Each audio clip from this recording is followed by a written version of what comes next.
rasuluhu alladzi la nabiyya ba'da fa ibadallahi sinafsi wa iyyakum bittaqwa faqad fazal muttaqun. Allah Jalla wa ala fi kitabil aziz, ya ayyuhalladzina amanu taqullaha haqqa tuqatih wa la tamutunna illa wa antum muslimun. Ya ayyuhan nasu taqu rabbakum alladzi khalaqakum min nafsin wahidah wa khalaqa minha zawjaha wa bassa minhuma rijalan katsiran wa nisaa'a wattaqullaha alladzi tasaaluna bihi wal arham innallaha kana 'alaikum raqiba.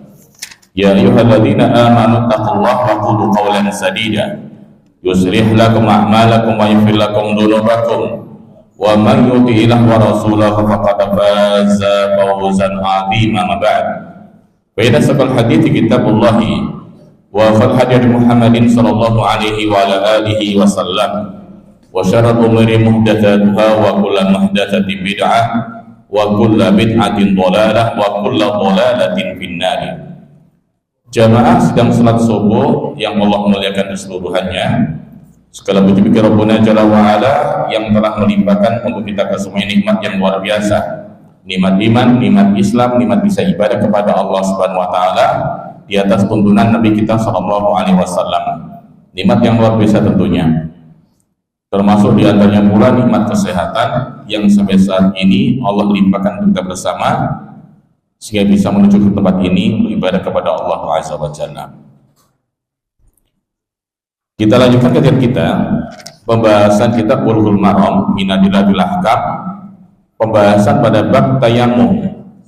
Yang kemudian kita bahas tentang hadis yang ke-108 serta hadis yang ke-109. Yang pertama dari kisah Jabir bin Abdullah radhiyallahu anhu serta kisah dari Ammar bin Yasir radhiyallahu anhuma. Kita bahas kemarin tentang keutamaan yang dimiliki oleh Ammar bin Yasir radhiyallahu anhuma, di antara doa untuk beliau di Rasulullah sallallahu alaihi wasallam ketika beliau mentazkiyah di antara kalangan umat yang menyatu iman dengan daging dan darahnya adalah Ammar bin Yasir radhiyallahu anhuma. Dalam kisah ini Bapak Ibu kita ringkas sekilas, kita ulang sebentar tentang ucapan dari Umar bin Yasir atau Ammar bin Yasir yang menyatakan bahasanya ia telah diutus oleh Nabi sallallahu alaihi wasallam. Ia menyatakan ba'atsani Nabi sallallahu alaihi wasallam fi hajatin. Sempat Nabi sallallahu alaihi wasallam mengutus saya untuk karena sebuah keperluan. Hingga dalam satu kisah ini dia menyatakan fajnabtu, subhanallah, dalam perjalanan dalam kisah kami diutus oleh Nabi tersebut sehingga saya mengalami masa-masa junub alias masa-masa keluarnya mani. Falam ajidil ma, di lain sisi, di satu sisi beliau menyatakan saat kami junub tersebut kami tidak menjumpai air. Kita tahu bersama keadaan saat itu air sangat sulit untuk dicari. Tapi satu hal, beberapa orang Badui yang senantiasa istiqomah tinggal di kawasan padang pasir sana, kenapa kok tidak merasa pernah kehilangan air? Kami sampaikan di sini kemarin, orang-orang Timur Tengah, khususnya orang-orang Arab Badui, bisa menemukan titik-titik air yang di padang pasir. Dan bisa kita lihat di beberapa media sosial, baik YouTube ataupun apapun, tentang cara mereka mencari air. Sudah dibuka belum kemarin? Sudah dibuka belum kemarin? Belum, kok dikolehi Pak ya.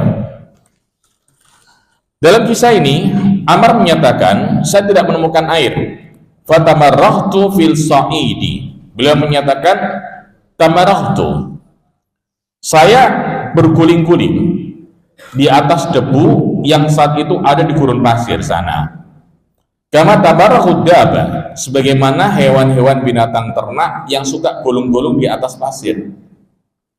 Banyak sekali beberapa binatang ternak atau hewan-hewan dinamakan daba, Bapak Ibu lihat, adalah mayadubu alal ardi, semua yang berjalan atau merangkak di atas bumi, termasuk hewan-hewan melata, termasuk pula hewan-hewan yang diternak, serta hewan-hewan yang punya kaki 4. Saya ambil contoh kemarin tentang kisah seekor kucing yang suka guling-guling di atas pasir, sampai adusi, sampai bersih, sampai tokno gulung melenang pasir. Betul apa ya? Yang punya kucing, betul apa ya? Itu kucing. Sama dalam hal ini pula, sifat binatang tersebut atau ternak-ternak tersebut suka gulung-gulung di atas pasir. Dalam kisah ini Ammar menyatakan, saya gulung-gulung di atas pasir itu, ini adalah dari bentuk kias dari beliau radhiyallahu anhu yang mengibaratkan mandi besar yang menyeluruhkan semua air ke permukaan jasadnya tersebut, sama dengan pola tayamum. Dalam tayamum yang Rasulullah ajarkan hanya cuma bagian tubuh tertentu saja adalah pengganti dari wudhu. Di satu sisi Ammar menceritakan saat itu dia posisi bukan batal wudhu, tapi bahkan dia hadas besar yang membutuhkan mandi. Sehingga oleh Ammar bin Yasir radhiyallahu anhu beliau kiaskan ketika beliau tayamum mirip kayak mandi besar. Dia gulung-gulung di atas pasir tersebut.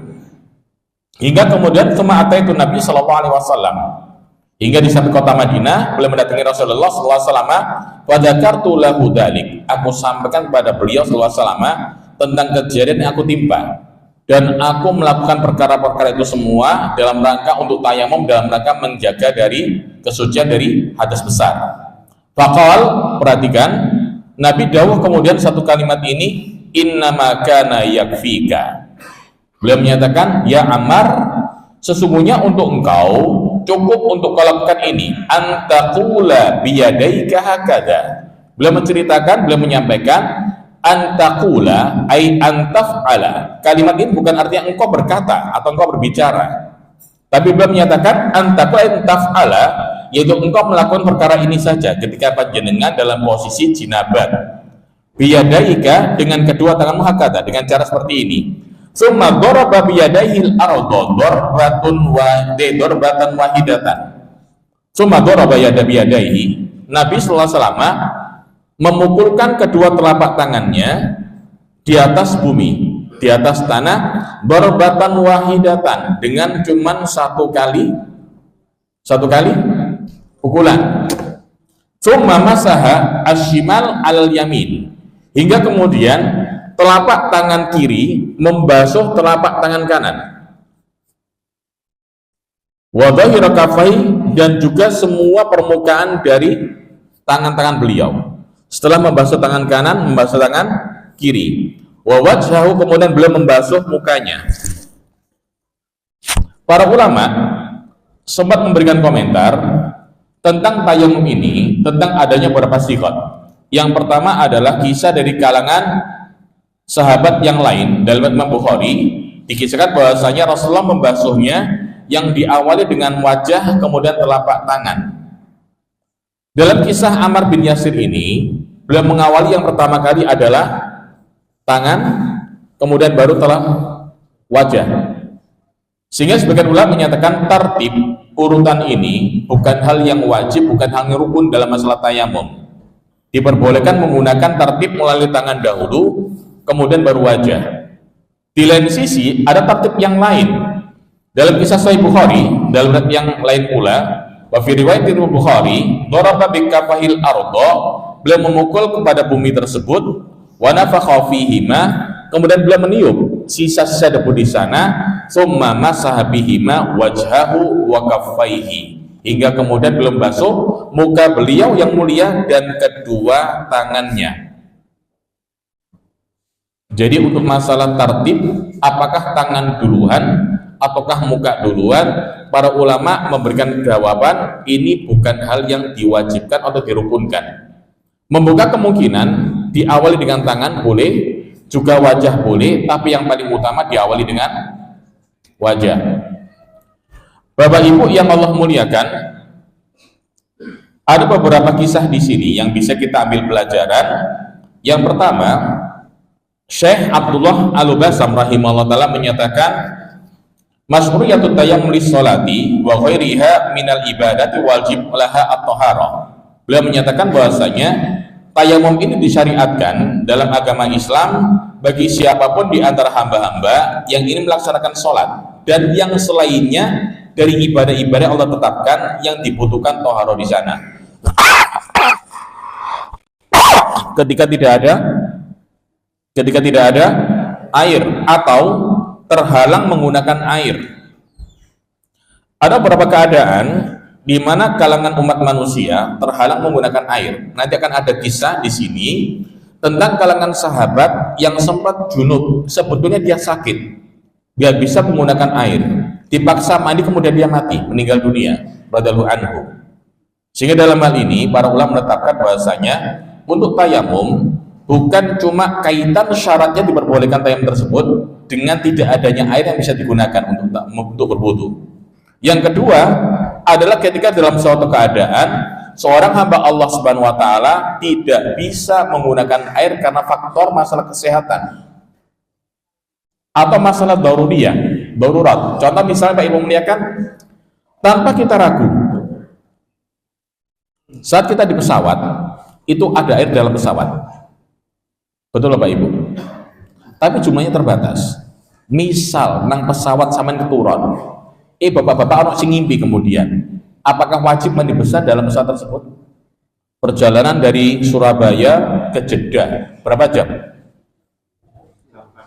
8. Kalau dari Surabaya ke Madinah 10-11 jam. Saya mau tanya, sampai posisi di pesawat junub, sholat enggak kira-kira? Tetap wajib sholat, mandi enggak kira-kira? Enggak mandi Pak, lo kan anak banyu kan gitu. Tapi ingat jumlah airnya terbatas. Sempat beberapa kalangan di beberapa masyayikh atau beberapa asatidzah menetapkan tetap wajib wudu ketika air itu ada walaupun di atas pesawat. Sebagian menyatakan bahwasanya pesawat itu jumlahnya terbatas airnya. Ketika bisa seluruh penumpang BAB semuanya, banyunya bakal bablas.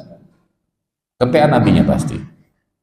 Dan dari sinilah para ulama menyatakan di atas pesawat tetap dianjurkan untuk bertayamum, tidak berwudu.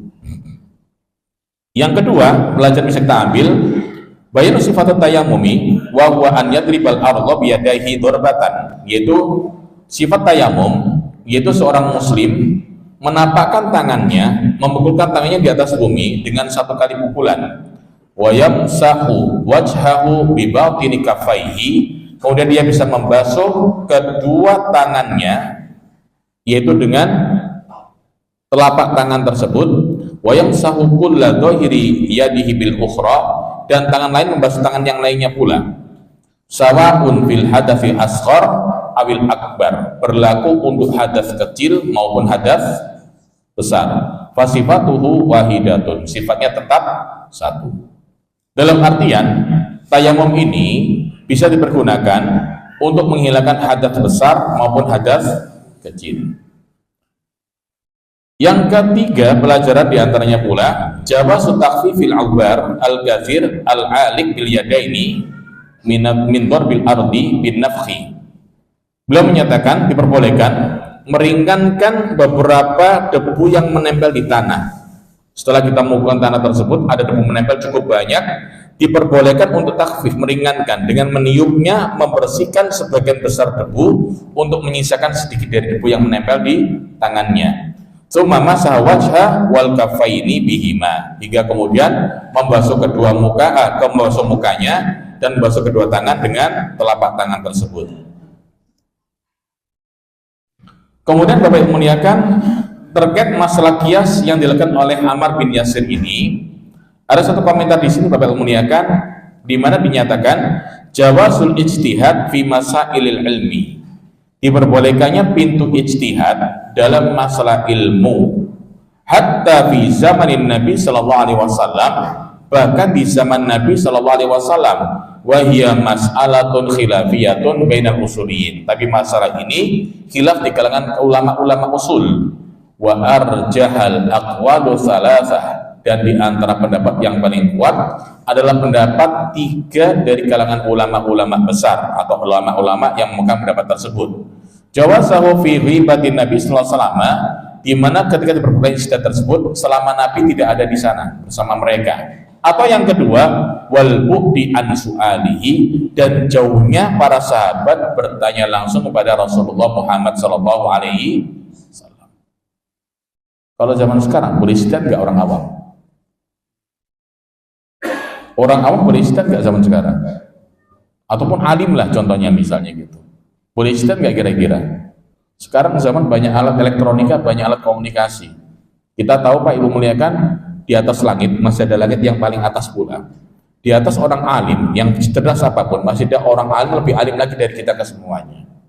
Banyak asatidzah besar kita, ketika dalam suatu posisi kita terbuntu, nggak bisa bertanya, nggak bisa tanya kepada siapapun, kita bisa gunakan alat komunikasi untuk bertanya tentang masalah agama yang bisa kita maksimalkan untuk beramal dengannya. Kemudian Bapak Ibu yang Allah muliakan, dalam kisah ini pula, perhatikan Bapak Ibu muliakan, Nabi Shallallahu Alaihi Wasallam lam ya'mur Ammaron bil i'adati. Nabi Shallallahu Alaihi Wasallam tidak memerintahkan Ammar yang menggunakan kiasnya dari kias tayamum dengan kias mandi besar untuk mengulang perbuatannya tadi. Mar, tayamummu salah, ulang mono meneh, tidak diberi oleh Nabi. Dalam artian Nabi menganggap ini telah tuntas. Nabi menganggap ini telah tuntas. Padahal ala anna man abadallahu ala tariqatin ghairi masru'iyatin jahlan.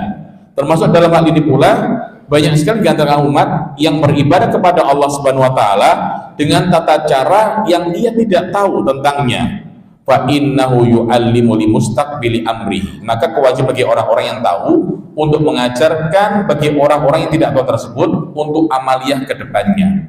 Contohnya Pak Ibu muliakan, Bapak masih ingat, Ibu masih ingat ketika ada kisah seorang laki-laki yang tata cara sholatnya tidak sah atau tidak tepat. Dalam Sahih Bukhari, dalam Sahih Muslim, sempat ada kejadian, ada seorang sahabat sholat tanpa memperhatikan masalah tumakninanya, tentang masalah rukun-rukun sholatnya, bagaimana rukunya, bagaimana sujudnya, hingga Nabi dawuh satu kalimat, a'id fa innaka lam tusolli. Mas, sampean baleni tadi panjenengan sholatnya belum pas, belum sholat.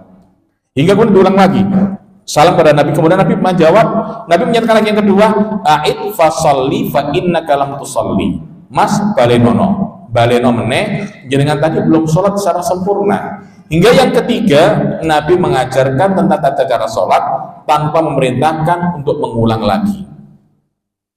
Paham sekilas kira-kira? Paham sekilas kira-kira?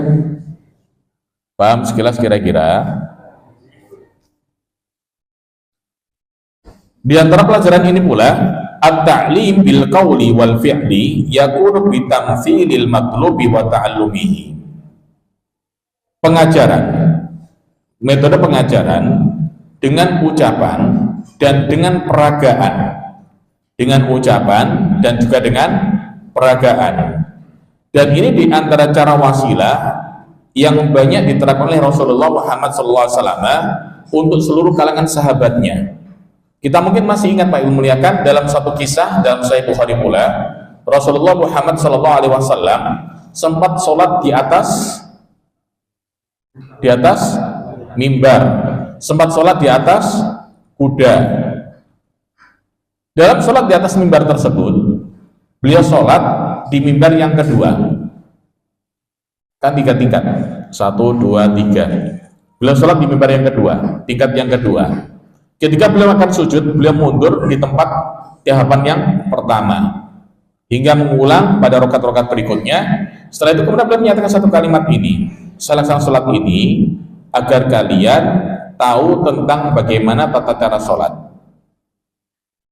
Saya perhatikan ini, saya lakukan ini, lita'lamu, agar kalian tahu kaifiyatus sholati, tentang tata cara sholat saya. Ini tata cara beliau menterbiah kalangan kaum muslimin, selain dengan ucapan, dengan alat peragaan. Kemudian Bapak Ibu muliakan, kita masuk pada pembahasan di hadis yang ke-110. Dari sahabat An Ibni Umar radhiyallahu anhuma, dari kisah sahabat Abdullah bin Umar radhiyallahu anhuma. Perlu kita tahu bersama tentang kisah siapakah nama asli dari Abdullah, bukan nama asli, siapakah Abdullah bin Umar radhiyallahu anhuma.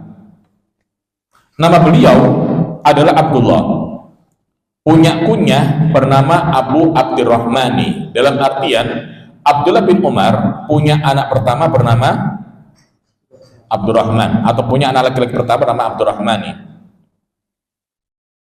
Dia bernama Abu Abdurrahman Abdullah bin Umar ibn Khattab al-Qurashi al-Adawi. Ayah beliau tanpa kita ragu bersama seorang tokoh yang luar biasa, kalangan sahabat yang mulia, yang Allah jamin dengan surga dan Rasulullah jamin dengan surganya Allah Subhanahu wa ta'ala. Beliau dilahirkan adalah 2 tahun setelah Rasulullah diutus oleh Allah Subhanahu wa ta'ala sebagai seorang nabi. Berarti beliau lahir di kota Makkatul Mukarramah. Beliau masuk Islam di usia 4 tahun beliau, di antara kalangan sahabat yang ikut hijrah kota Madinah pula. Tanpa kita ragu bersama tentang itibanya beliau radhiyallahu anhu kepada Rasulullah SAW, sehingga banyak kalangan ulama menetapkan bahwasanya di kalangan sahabat yang paling banyak mengikuti tata cara ibadah serta kehidupan Nabi adalah Abdullah bin Umar radhiyallahu anhu. Dalam masalah penampilan, gaya cara menyisir rambut beliau, gaya cara jalan beliau, tempat berdiri beliau sallallahu alaihi wasallam, tempat duduk beliau, bagian tata cara duduk beliau dicontoh sama Abdullah bin Umar radhiyallahu anhu. Termasuk di antara para ulama tentang masalah takbiratul Id, tentang takbir ketika selepas takbiratul ihram di salat Id. Apakah perlu mengangkat tangankah ataukah tidak mengangkat tangankah? Di mana dalam hal ini tidak ditemukan riwayat dari Nabi sallallahu alaihi wasallam bahwa beliau takbir yang pertama kali setelah banyak 7 takbir dan yang kedua ada 5 takbir, tidak ditemukan riwayat Nabi mengangkat tangan. Setelah takbir Allahu Akbar, takbiratul ihram, takbir lagi yang ke-7 hingga yang ke-5 tanpa mengangkat tangan. Tapi yang jadi masalah sekarang, Abdullah bin Umar radhiyallahu anhu dalam sholat Id tersebut senantiasa mengangkat tangan dalam takbir-takbir di sholat Id tadi. Sehingga sebagian ulama menyatakan bahasanya tidak mungkin Abdullah bin Umar ini melakukan perkara-perkara kecuali sesuai dengan apa yang beliau lihat kepada Rasulullah Muhammad SAW. Termasuk dalam kisah ini nantinya Pak Muliakan membuka ada khilaf para ulama, apakah cukup 1 kali pukulankah ataukah 2 kali pukulankah di muka bumi atau permukaan bumi ini untuk masalah tayamum. Ada beberapa ucapan pujian untuk beliau di Rasulullah SAW yang beliau menyatakan satu kalimat ini, nikmar rajuli huwa Abdullah bin Umar.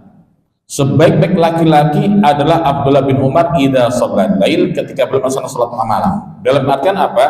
Abdullah bin Umar untuk salat malam sangat-sangat mengikuti petunjuk Rasulullah SAW. Dalam artian hampir setiap malam tidak pernah beliau tinggalkan salat malam tersebut.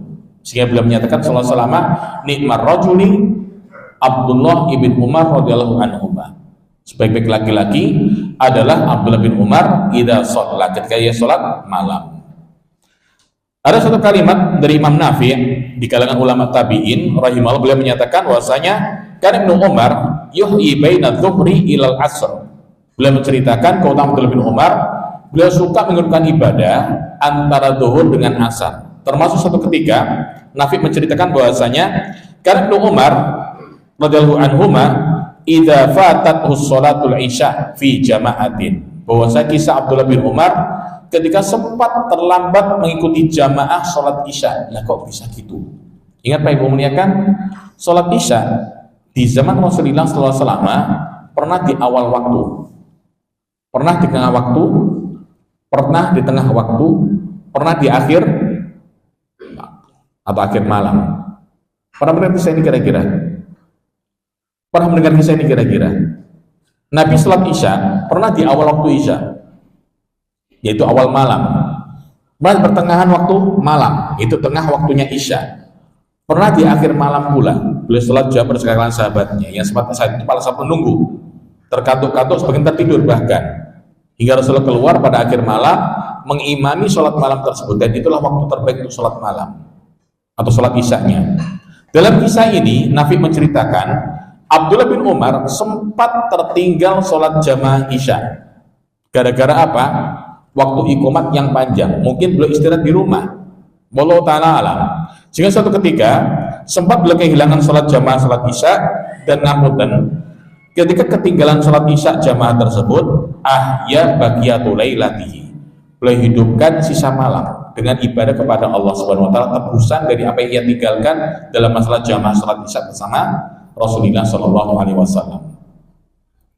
Ada kisah lain di sini, apa yang muliakan, dari Imam Nafi pula, beliau menceritakan bahasanya ada beberapa kalangan sahabat yang bertugas menjadi seorang mufti, menyampaikan fatwa-fatwa, jawaban-jawaban dalam ilmu agama di zaman beliau sallallahu alaihi wasallam setelah beliau wafat.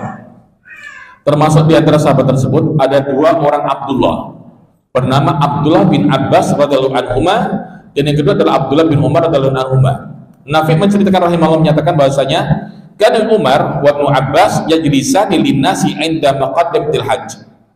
Bahwasanya Abdullah bin Abbas dan Abdullah bin Umar senantiasa duduk di hadapan manusia ketika orang-orang dalam pelaksanaan berhaji di tanah Al-Haram.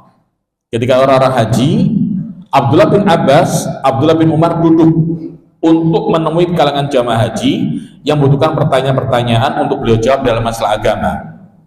Fakuntu, kata Nafi menyatakan, fakuntu ajlisu ila hada yauman wa ila hada yauman. Nafi menceritakan, saya Nafi sempat duduk di satu hari bersama Abdullah bin Abbas, satu hari bersama Abdullah bin Umar radhiyallahu anhum jami'an.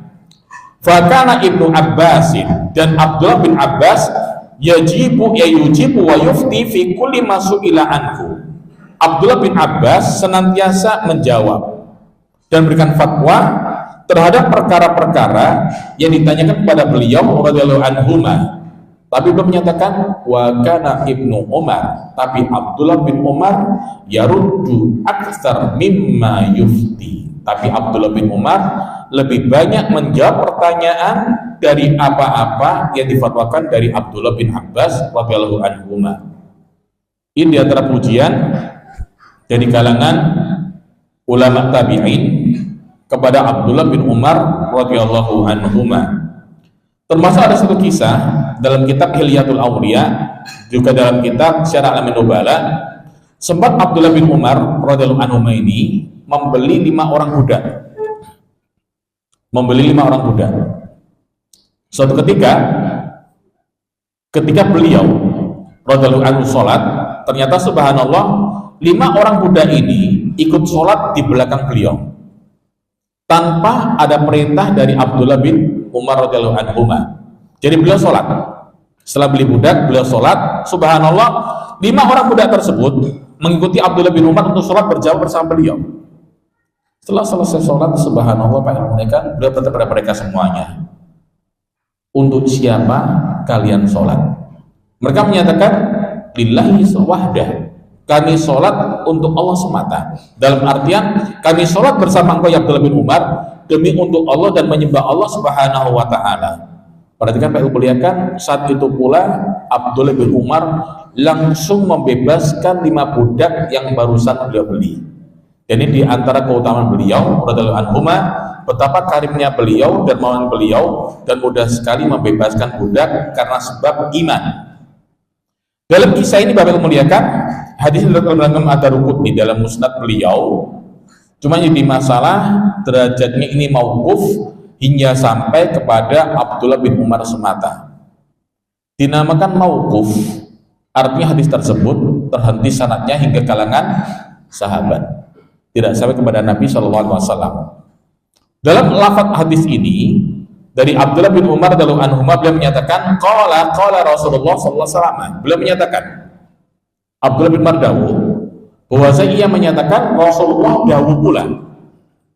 Abdullah bin Umar menyatakan, ia menceritakan bahwasanya Rasulullah Muhammad sallallahu alaihi wasallam dawuh pula, bersabda pula. Dalam kalimat ini at-tayammumu darbatani. Kisahnya Abdullah bin Umar, beliau menyatakan Nabi dawuh untuk tayamum itu bukan 1 kali pukulan, tapi 2 kali pukulan telapak tangan ini ke atas tanah untuk mengambil debunya tentunya. Darbatan. Yang pertama kata beliau radhiyallahu anhu, darbatun lil wajhi. 1 kali pukulan dikhususkan untuk mengusap wajah. Wa darbatun lil yadaini ilal mirfaqani. Perhatikan Pak Ilmu, pukulan yang kedua adalah untuk tangan hingga pada siku. ilal mirfaqo ini. Jangan kaget Pak Ibu muliakan ketika jenengan nanti haji, banyak tata cara tayamum di atas pesawat nantinya membuka kemungkinan antara satu jamaah beda dengan jamaah yang lainnya. Kita bahas satu persatu Pak Ibu muliakan. Darajatul hadithi, derajat hadis ini adalah hadithun dhaif, hadisnya lemah secara sanad. Waswab waqafahu ala Ibni Umar, yang betul bukan sampai kepada Nabi derajatnya, tapi berhenti pada Abdullah bin Umar radhiyallahu anhu. Dalam artian ucapan at-tayammumu darbatan, ucapan tayamum itu 2 kali pukulan, bukan ucapan Nabi sallallahu alaihi wasallam, tapi ucapan Abdullah bin Umar radhiyallahu anhu. Paham sekilas kira-kira? Yang riwayat Rasulullah ini derajatnya lemah. Yang betul bagaimana? Mauquf sampai Abdullah bin Umar radhiyallahu anhu. Alasan lemahnya di sini adalah dari kisah Ibnu Hajar Al-Asqalani dalam Fathul Bari beliau menyatakan bahwasanya adanya hadis ini berlawanan dengan 2 hadis yang lain. Hadis yang pertama berasal dari Ammar bin Yasir radhiyallahu anhu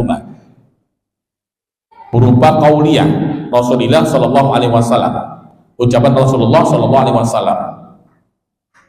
Yang kedua kata beliau rahimahullah taala, hadis ini Abdullah bin Umar ini berlawanan dengan kisah hadis dari Ibnu Juhaim radhiyallahu anhu yang sempat dalam kisah tersebut dalam Sahih Bukhari pula, dalam Sahih Muslim pula, Rasulullah Muhammad sallallahu alaihi wasallam sempat saat itu akan menuju ke sebuah sumur. Saat itu ada seorang sahabat mengucapkan salam kepada Rasulullah sallallahu alaihi wasallam. Dia salam kepada Rasulullah sallallahu alaihi wasallam, "Assalamualaikum warahmatullahi wabarakatuh." Tapi Nabi sallallahu alaihi wasallam tidak menjawab salam dari sahabat tersebut. Hingga kemudian Rasulullah sallallahu alaihi wasallam memukulkan telapak tangannya ke sebuah tembok.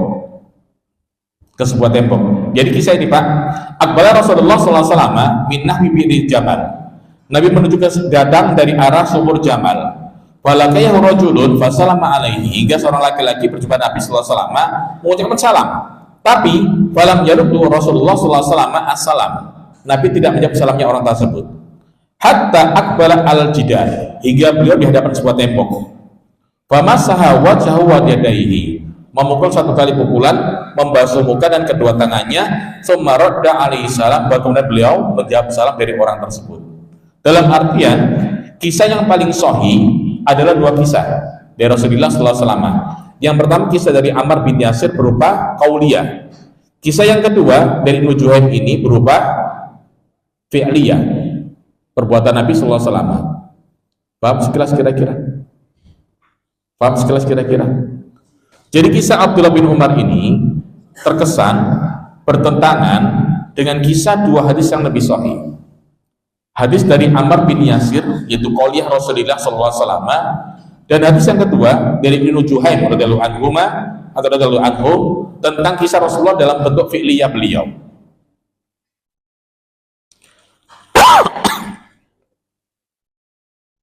Kemudian Bapak memuliakan,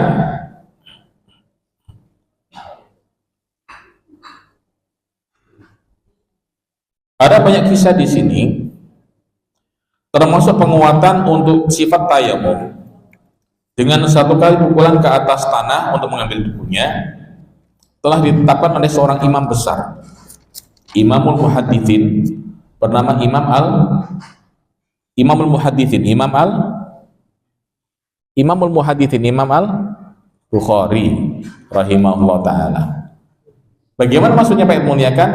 Imam Al-Bukhari menetapkan sebuah judul bab dalam sahih beliau, yaitu babut tayamumi dorbatun, bab tayamum dengan 1 kali pukulan. Bapak Ibu muliakan, ada pertanyaan, lho syaitan Bukhari ambek para imam-imam 4 tuwek sapa kira-kira? Terkesan Imam Bukhari menyelisihi ulama-ulama para imam sebelum beliau. Mengingat Untuk tayamum yang 2 kali pukulan dikuatkan oleh kalangan Malikiyah, Syafi'iyah, dan sebagian dari kalangan Hanafiyah. Jelas lebih sepuh dari Imam Al-Bukhari tentunya. Membuka pertanyaan, apakah Imam Al-Bukhari menyelisih imam-imam sebelum beliau? Ada bisa menjawab kira-kira? Bapak yang muliakan, para imam-imam tersebut, sebagian dari mereka menetap di tempat beliau berasal. Imam Malik bin Anas, di mana tempat tinggal beliau? Imam Malik bin Anas, tempat tinggal beliau di mana? Madinah. Imam Syafi'i pindah-pindah dari Syam hingga ke Mesir kemudian. Imam Ahmad bin Hambal di Irak. Imam Al-Bukhari keliling dari sekian negeri ini, negeri dikumpulkan semua hadis, kemudian berkumpul dalam sekian banyak riwayat. Dia dapatkan berita nggak cuma dari satu titik masalah atau satu titik kawasan. Beliau kumpulkan dan paling kuat dari Hijaz, dari mana dia dapatkan Najd, beliau kumpulkan pula dari Syam, beliau kumpulkan pula kalangan sahabat hingga dapat sebuah kesimpulan. Dia belum menyatakan bab tayamum darbatun, bab tayamum cukup 1 kali pukulan. Bapak yang muliakan, di antara alasan tentang mengapa untuk tayamum cukup 1 kali pukulan, ada pendapat di sini yang menyatakan bahwasanya hadits Ammar fi sahihaini. Hadits Ammar diriwayatkan oleh 2 imam besar, Imam Al-Bukhari juga Imam Muslim. Hadis Abdullah bin Umar hanya berasal dalam Sunan Ad-Daruqutni. Dan satu hal beliau menyatakan di sini, Imam Ad-Daruqutni dalam masalah seleksi hadis cukup kurang teliti. Dalam masalah seleksi pengumpulan hadis cukup kurang teliti, dan mayoritas dari kumpulan dalam sunan beliau derajatnya adalah lemah, tidak sahih. Walaupun ada beberapa hadis yang sahih. Wa haditsu Ibnu Umar laisa lahu nisbatun ma'a hadits Ammar. Dan hadis Ibnu Umar tidak bisa dipertemukan dengan hadis Ammar bin Yasir. Yang bagaimanapun juga hadis Ammar bin Yasir lebih sahih dari hadis Abdullah bin Umar radhiyallahu anhu. Yang berikutnya di antara rasanya pula hadis Ammar marfu'un ila Nabi sallallahu alaihi wasallam. Hadis Ammar bin Yasir secara sanad nyampe derajatnya silsilahnya hingga Rasulullah sallallahu alaihi wasallam. Tapi hadis Abdullah bin Umar hanya sampai kepada Abdullah bin Umar radhiyallahu anhu.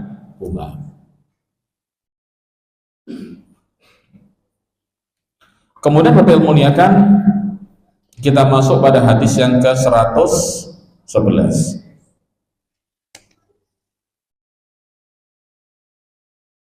Ada pertanyaan bisa lanjutkan? Silakan, Bapak.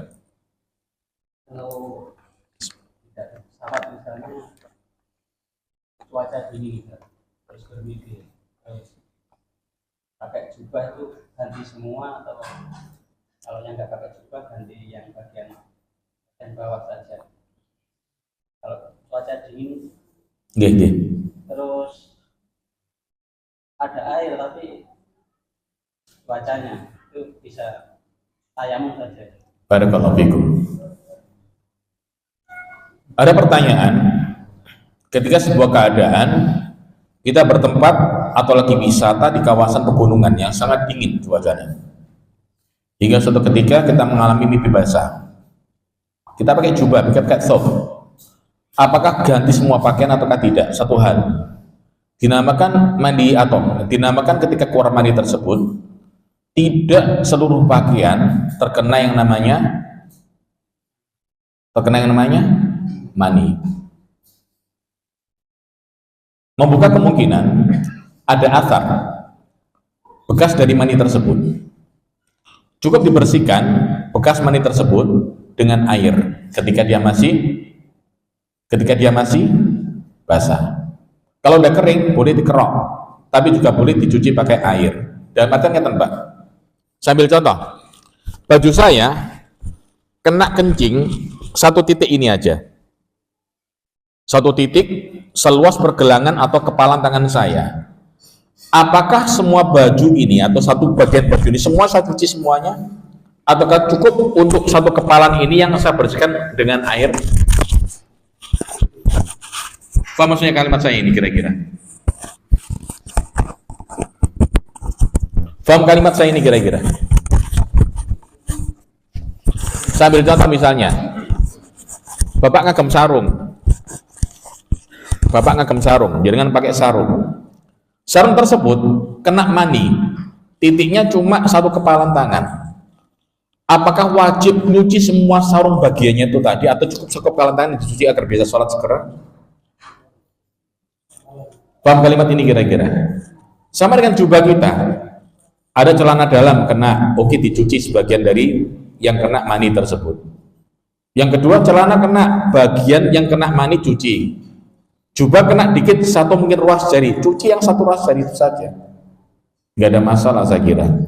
Lupa, keple Pak, ya resiko. Apa keple dalam bahasa Indonesia itu Pak? Keple.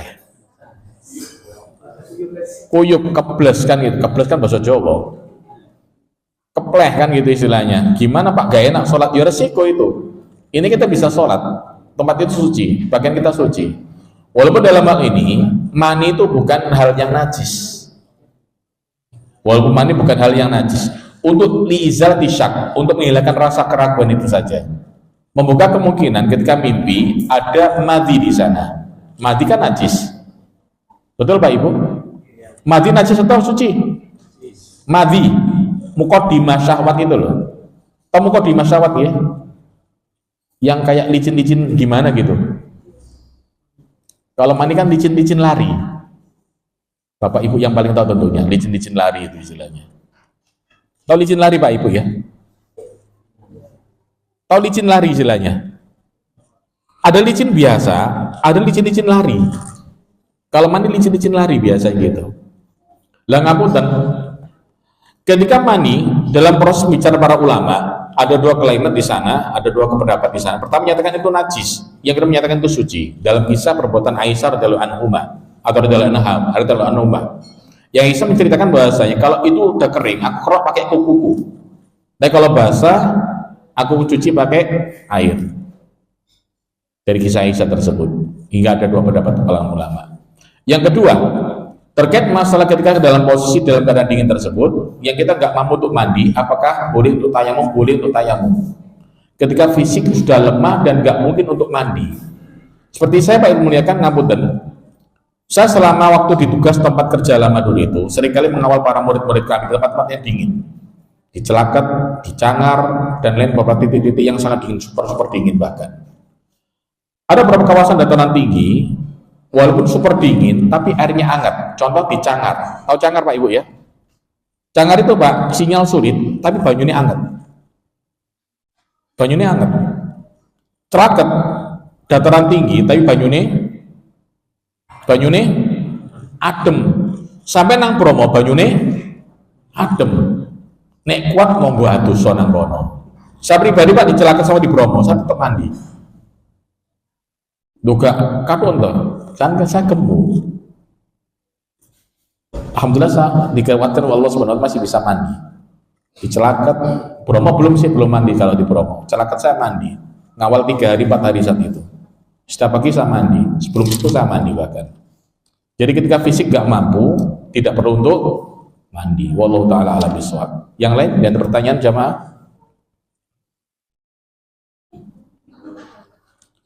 Saya masuk pembahasan di hadis yang ke-111 dari kisah dari Abu Hurairah radhiyallahu anhu.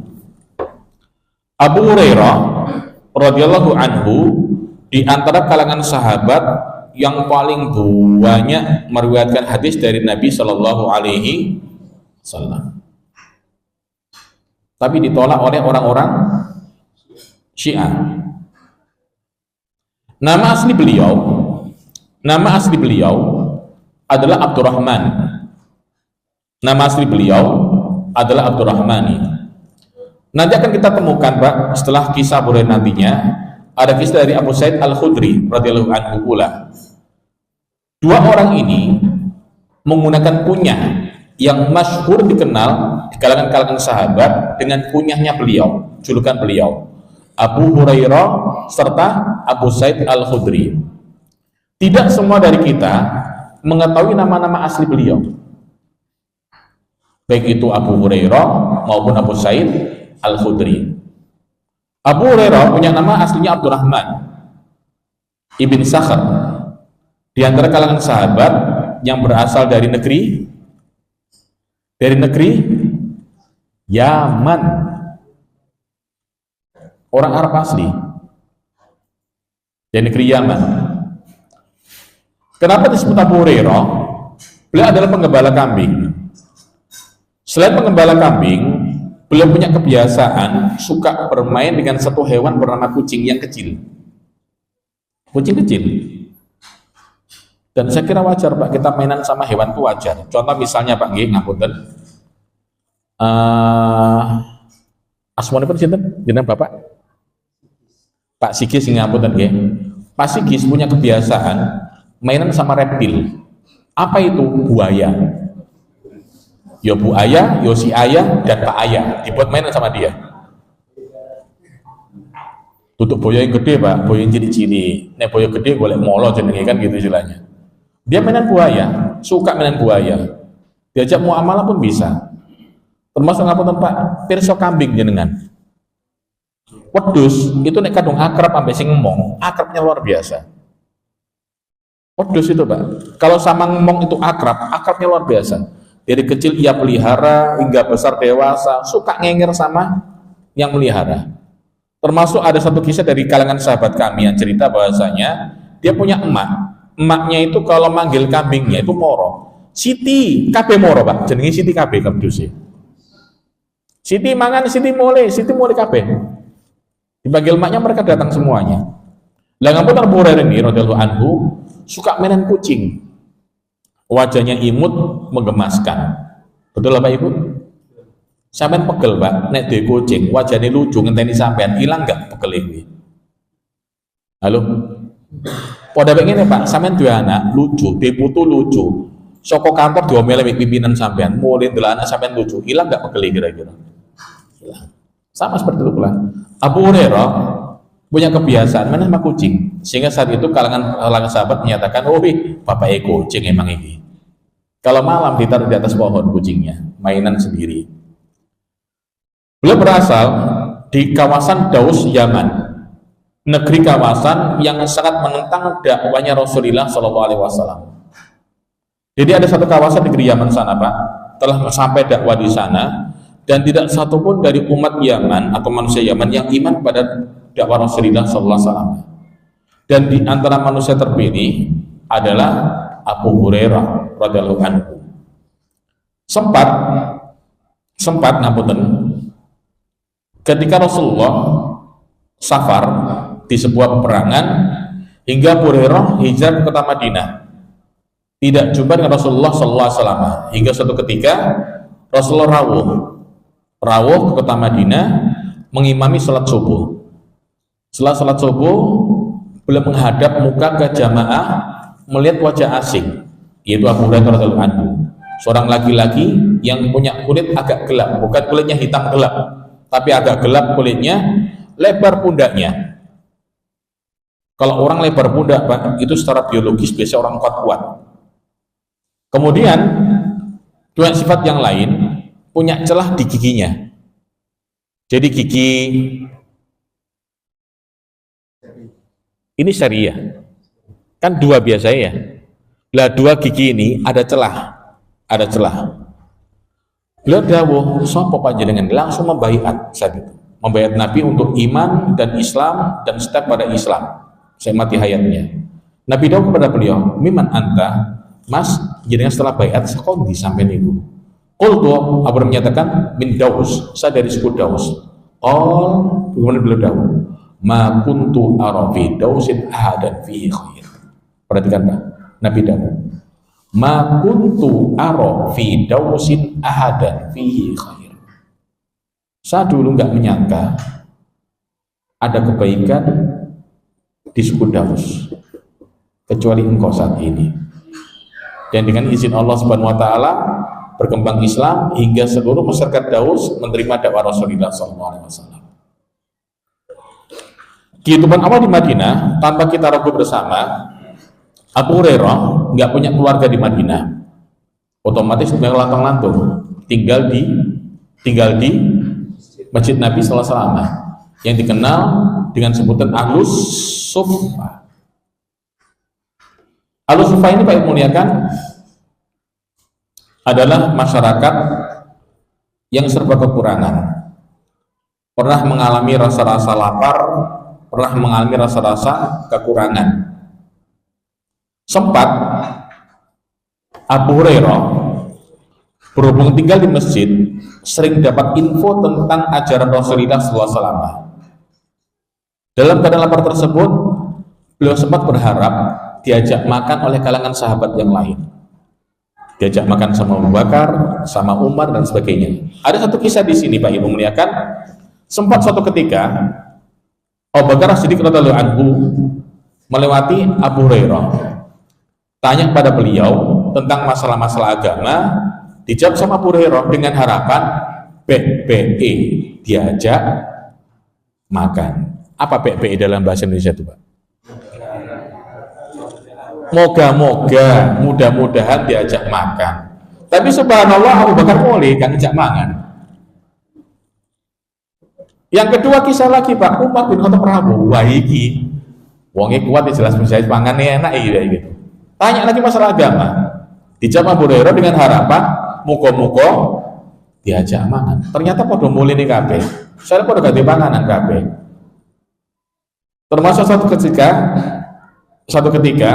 ada kisah di sini, ia laparnya luar biasa sampai mendekati rasa-rasa ingin pingsan, hingga kemudian sempat beliau pura-pura kesakitan karena mungkin sudah nggak bisa yang namanya rasa lapar tersebut. Dianggap kalangan sahabat kemasukan jin. Wah ini kelebon nih model ini. Sama kalangan sahabat diruqyah kemudian. Hingga beliau menyatakan satu kalimat ini. Beliau menyatakan, "Laisal ladzi taro, aku itu enggak kelebon jin. Innama huwal ju, aku itu luwe jangan mangan." Ini ngapunten Pak Ibu muliakan gambaran dari kisah Abu Hurairah yang buka kemungkinan di kalangan jamaah kita. Ada orang-orang yang membutuhkan uluran tangan kita bersama. Baik masalah kebutuhan makanan pokok untuk dia dan keluarganya, maupun kebutuhan masalah kesehatan, termasuk kebutuhan masalah pendidikan. Selain kesehatan, masalah pendidikan. Tolong Pak Ibu muliakan, jangan menunggu mereka minta bantuan. Kalau kita mungkin bisa membantu, segera kita membantu. Ingat Pak Ibu muliakan, Rasul menyatakan, wallahu fi aunil abdi madamal abdu fi auni akhihi. Senantiasa Allah akan menaungi seorang hamba selama hamba senantiasa siap menaungi antar saudaranya. Kita mungkin butuh, kita mungkin kekurangan, tapi satu hal Pak, masih banyak orang yang lebih butuh dari kita. Masih banyak orang-orang yang lebih kekurangan dari kita bersama. Ini sekilas Pak tentang kisah Abu Hurairah. Sebelum kita lanjut pada hadis yang berikutnya, kita masuk pada bulan yang akan datang insya Allah Ta'ala. Mungkin ada pertanyaan terkait materi hari ini.